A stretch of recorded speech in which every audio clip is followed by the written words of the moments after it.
a rage-baiting woowa cuck who sucks at his own game, farming views with no substantial experience in another game that he's trying to talk shit on, and after that embarrassment, he hides back in his rat hole away from the Zenless space to go vomit his dogshit content in other gachas. So when HP inflation came up again as an issue more recently, of course this absolutely delusional excuse of a content creator busts out of his rat hole and starts loudly proclaiming that, see, look, I was right, I called it, ladies and gentlemen. HP inflation was an issue, and y'all didn't believe me. I deserve an apology. Yeah, the only thing you deserve is fucking Tectone's dick up your ass. Now open wide, bitch.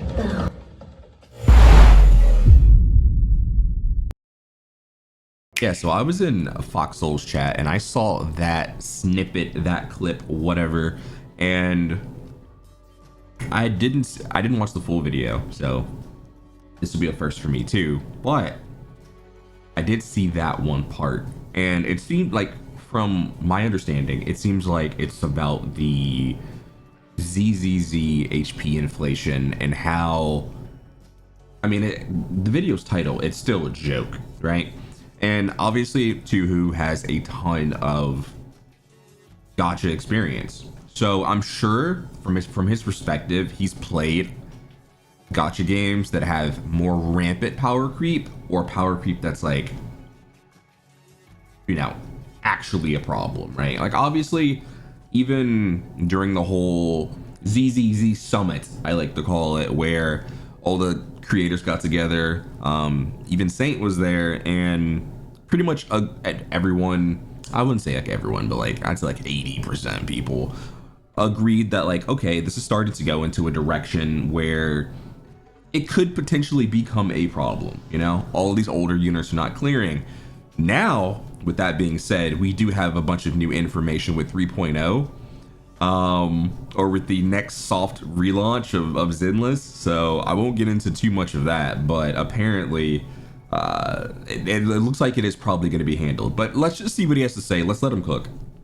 So dudes, it's your boy Tuhu. Continuing my pattern of talking about gacha stuff that already happened like weeks ago, I want to talk about Zenless Zone Zero's endgame and why I think the whole HP inflation thing that people were talking about not too long ago was downright stupid. Here's the context. Several weeks ago, or a month ago even, however long it's been, various Zenless content creators started talking about HP inflation in Zenless' endgame, specifically Deadly Assault. This ain't the first time HP inflation was a point of contention. Rats like St. Tontus have tried farming this as part of their Hoyo smear campaign before, but more on that later. This was, however, the first time, to my knowledge anyway. Okay, maybe too fast. He actually talks really fast.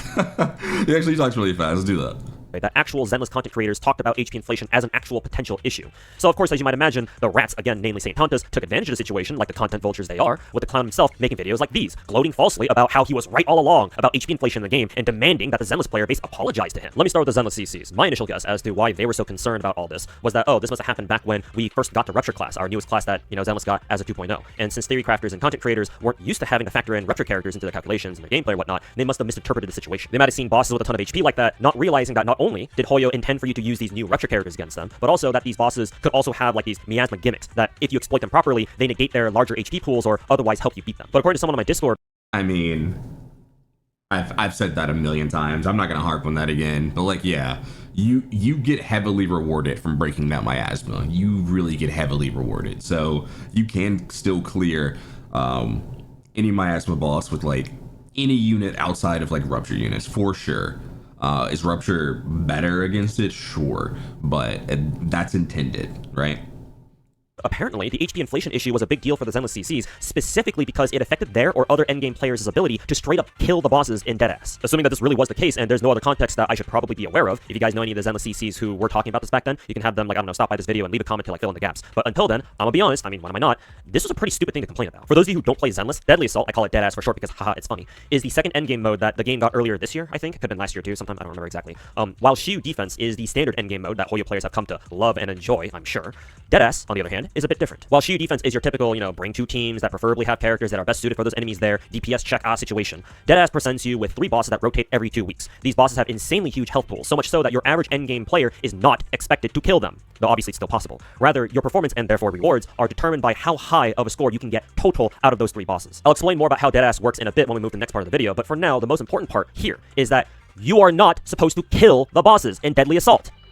Yeah, for sure, for sure. I even said that in my video. I said the only people that should be actually killing bosses are whales or like assuming we get some character that has some like crazy like mechanical skill and you can exploit it and you know, get a 60k off, like maybe then, but to your average player it should not be like looking to nuke these bosses.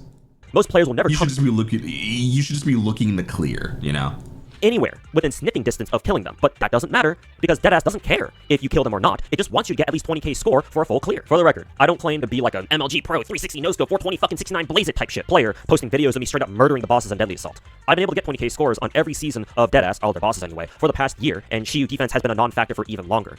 I think I'm just okay at the game. I think if I had the motivation to, and the time too for that matter, I would be able to learn how the real Zenless pros play. But for now, since, you know, I kind of have 17 other Gacha games I'm playing right now, while I have great respect for the Zenless players who manage to kill the DA bosses, like that's pretty impressive, not gonna lie. That's not where my interest lies personally, at least not for now. Just being able to focus. That's fair. That's completely fair. That's completely fair. When you're playing that many different games, basically, I brought this up previously as well. But if you're new to the channel, then I can just like reiterate. People who play one game 19 hours a day. TSM Imperial Howl, right? He has to play Apex 12 hours a day, right? Otherwise, he's not gonna have the mechanical skill to be able to compete with the like top echelon of players. You really have to invest a lot of time to be able to know the ins and outs and be able to actually like kill these bosses without having crazy investment. So it really takes a lot of like time and dedication. Yeah, that goes with anything, right? Like even that one guy I brought up in my last video, that Ongball guy, right? I guarantee you those Ninja Gaiden runs, those Silk Song no hit runs, those were not done first try. That's hours upon hours upon hours of like doing the same thing over and over and over until you master it, and then you upload the video and you look like a god. That's literally it. Clear all of Zenless endgame modes is good enough for me. But while I might be out of my wheelhouse here when it comes to like skill credentials, I do want to bring the argument back down to earth a bit by reminding people that you do not have to kill the bosses in Deadass. Another aspect of the situation that my Discord informant explained to me was that older bosses didn't stall you or have periods of extended invo like the newer bosses do these days. Butcher in Deadass, for example, has no stall period, so you can keep smacking his ass around for the entire 3 minutes, kind of like how rarer fans in Genshin would love to smack his ass around too. But many of the new Miasma bosses have phases in their fights where you can't hit them directly, and instead must go through like a boss mechanic to drag their asses back down so you can start damaging them again. One of them retreats to chuck Miasma at you, and you gotta get rid of the puddles on the ground afterwards by having the boss target them with you standing on them first and you dodging them. Another one retreats to spawn 3 dolls or something, and you gotta pick the right one to bring the boss back. For casual endgame play, oxymoron, yes I know, that's not a big deal, right? Just go through the mechanics, bring them back, and go back to punching them in the face as usual. But for those who pride themselves upon being able to straight up kill Deadass bosses, those stall phases are catastrophic because they waste a lot of valuable time that, you know, the players could have otherwise used to keep doing more damage. The way I see it, this is like a first world Zenless player problem that only affects like, I don't know, the 1% of the 1%. The feeling of seeing endgame content start to shift in a direction that you don't feel good. I get it. But for the Zenless creators back then to talk about it the way they did, like, I'm not trying to suggest that they were like doom posting over it, or maybe they were, I don't quite remember. But however it started, that got people to start talking about HP inflation as if it were becoming a problem in general in the game. And this is where I can finally start roasting this fucking little piece of shit. Remember, this ain't the first time that this absolute clown of a Gacha CC has talked about HP inflation in Zenless. Back when 2.0 first launched, he expanded his agenda Talk your shit. pushing operation, that of Hoyo sucks, Wu was the GOAT, into the Zenless space, latching desperately onto his self-fabricated narrative that, oh, Miasma is a shit mechanic and HP inflation was going to be the death of the game. Typical retarded rage bait content that I've come to expect out of rats like him. I don't know about you. When he tried that the first time, he rightfully got his ass handed to him. Zenless players saw him for what he was, a rage baiting wooba cuck who sucks at his own game, farming views with no substantial experience in another game that he's trying to talk shit on, and after that embarrassment, he hides back in his rat hole away from the Zenless space to go vomit his dog shit content in other gachas. So when HP inflation came up again as an issue more recently, of course this absolutely delusional excuse of a content creator busts out of his rat hole and starts loudly proclaiming that, see, look, I was right, I called it, ladies and gentlemen. HP inflation was an issue, and y'all didn't believe me. I deserve an apology. Yeah, the only thing you deserve is fucking Tectone's dick up your ass. Now open wide, bitch. I'm sure he wasn't the only one. Shit. Oh, that's fucking great. Rat trying to make HP inflation a big deal in Zenless. I mention him specifically here because I find it hilarious that he thinks he's in any position to talk shit on a game that he barely plays. I mean, by his own admission, he only logs onto Zenless like once a month, so it's no wonder he sucks at it. Hey, I'm just saying, maybe if he actually played his favorite gacha game, Wuthering Waves, a bit more, he'll get invited to Sweetly's tournament next time. What's that? He didn't get invited to the second one? Ooh.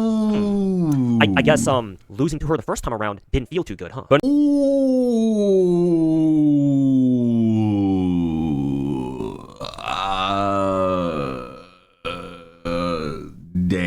Enough grilling the rat, let's talk about something that's actually worth discussing. I find it very strange whenever people complain about Deadass, because it's probably the most fair endgame that we have out of the big four gachas, up there with Wuthering Waves, Whimpering Wastes game mode, at least in my opinion. I'm aware that fair is a relative term here. Obviously both Deadass and Weewa still have problems, but compared to the other game modes we have besides them, these two are the most approachable. For Deadass specifically, what makes it way more fair than the others is how its rewards are distributed. A full DA clear is 9 stars, 3 per boss, and to achieve that you gotta get 20k score on each of those bosses. However, if you look at the reward spread, the most important reward, the polychromes, the shit you use to pull for your next wife or husbando, the thing that you play these kinds of games for in the first place, gacha, those are only in the first 6 stars. And the rest of the rewards past that are just like... Yeah, like I said that in my video too. It just goes back to, even like, sure, like everyone says this, right? Like I even said it, but it still doesn't feel good. And I understand that perspective of like wanting to be able to like 9-star. And if you can't, then it probably does not feel good for you. But yeah. Extra shop currency. And that's got nothing to do with gacha. I mean, I guess you could buy some more Boopons, I think, but imagine not having too many of them already. What this means is that it gives you a lot of flexibility on how you want to go about clearing Deadass. You can either fight all 3 bosses, but just aim for a 14k score, or you can say, fuck one of them, I'll just 20k the other 2. The first option of just settling for 14k on all 3 bosses is especially viable, because as long as you have a basic understanding of the game, getting 14k should be extremely doable. I've brought in teams on accident against bosses that those teams weren't ideal for, and I was like, fuck it, we ball, I guess, and I still got 14k on those. And besides, if you're an average endgame enjoyer like me, getting 20k is just a game's way of asking, hey, do you have the right teams for this? Like, do you have the right characters, and are they built well enough? That's it. Even if you don't have the exact right characters for the job, that's fine. Just play the objective as best you can, and you'll still get 14k. And as I've already made clear before, that's good enough. This is unlike most other endgame modes that you see around the big four, where it's more like, if you don't have the right characters, man, that sucks, buddy. Now go spend some more money on our gacha, or go fuck yourself. Basically, HP inflation. It's really like literally like right here, bro. It's like you have to have every slot has to be filled out, and they all have to be built very well. And sometimes it's getting to the point where they have to have some eidolons. You gotta vertically invest your dick off. Like, holy shit, bro. Man, that sucks, buddy. Now go spend some more money on our gacha, or go fuck yourself. Basically, HP inflation is still not a problem in Deadass, or even Shiyu defense for that matter. It may become a legitimate problem in the future, but we ain't there yet. But because gacha players don't read, and rats like the clown are fucking retarded and care for nothing more than clicks and views that they farm from their Wuwa cuck viewers time and time again, I'm sure that in due time, we'll all end up back here eventually. Dang, you put Ethan in there? Oh, shit. I'll end the video on this. As I alluded to before, Deadass is not a perfect endgame mode. It's still got the classic gacha endgame issue of edging players towards pulling for whoever the latest gacha character is, and while not as much of it as, say, Shiyu defense is, it's also still a DPS check at the end of the day, something that a lot of modern gachas these days keep doing to no end. But at the end of the day, Zenless Zone Zero has what I think is the fairest endgame out of the big four gachas. Wuwa would have been in contention for that, but ever since they expanded TOA, not so much. But I'll talk about that later. So whenever I see people complaining about Zenless' endgame in some way, shape, or form, I just kind of like roll my eyes, like, oh, here we go again. What is it this time? Assuming for the moment that the Zenless creators back then really were discussing HP inflation because of the reasons I explained earlier, or I mentioned earlier throughout the video, like, on one hand, I get it, right? You're just talking about something that's impacting how you play the game. You have every right to do that.